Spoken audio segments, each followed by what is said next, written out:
CPM നേതാക്കന്മാർ നടത്തിയ ഗൂഢാലോചനയിലാണ് ചന്ദ്രശേഖരനെ കൊന്നത്. കാരണം ആ കൊലക്കേസിൽ ഏറെ പ്രതികൾ കണ്ണൂരിൽ നിന്ന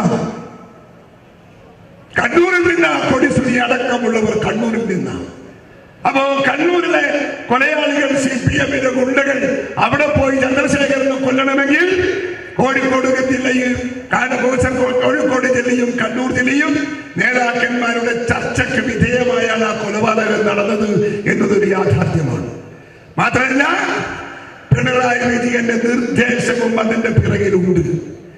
ഗൂഢാലോചന ഇനി പുറത്തു വന്നാൽ കോടതി ഇതുപോലെ കേസ് ഇനിയും കേൾക്കും.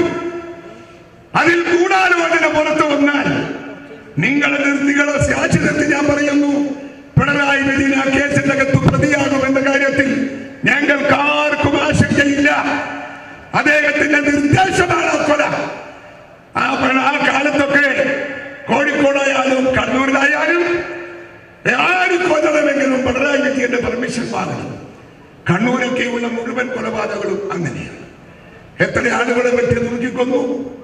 എന്റെ ജില്ലയിൽ ഞാൻ ജില്ലയിലെ കോൺഗ്രസിന്റെ പ്രസിഡന്റായിരിക്കുമ്പോ എന്റെ ചുറ്റും നിന്ന് ഈ പാർട്ടിക്ക് വേണ്ടി ജീവൻ പണയം വെച്ച 28 ചെറുപ്പക്കാരെ വെട്ടി നുറുക്കിക്കൊല്ലാൻ നേതൃത്വം കൊടുത്തവനാ ഈ പിശാച്, പിണറായി വിജയൻ എന്ന പിശാച്. സൈക്കോ. 28 മക്കൾ നഷ്ടപ്പെട്ട കുടുംബം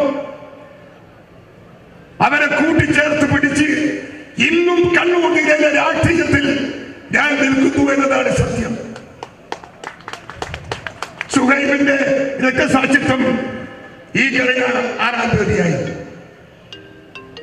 കാസർഗോഡ് രക്തസാക്ഷിത്വം അത് കഴിഞ്ഞ ആഴ്ചയായി. എല്ലാം നമ്മുടെ പാർട്ടിക്ക് വേണ്ടി ജീവൻ അർപ്പണം ചെയ്ത പൊന്നുമക്കൾ. എത്ര എണ്ണത്തെയാണ് കൊന്നൊടുക്കിയത്. കേരളത്തിലെ ക്രമസമാധാനം തകർത്ത അക്രമ രാഷ്ട്രീയത്തിന്റെ വിളനിലമാക്കിയത് CPM-ഉം BJP-യുമാണ്. CPM ആണ് തുടങ്ങിയത്. തുടക്കക്കാർ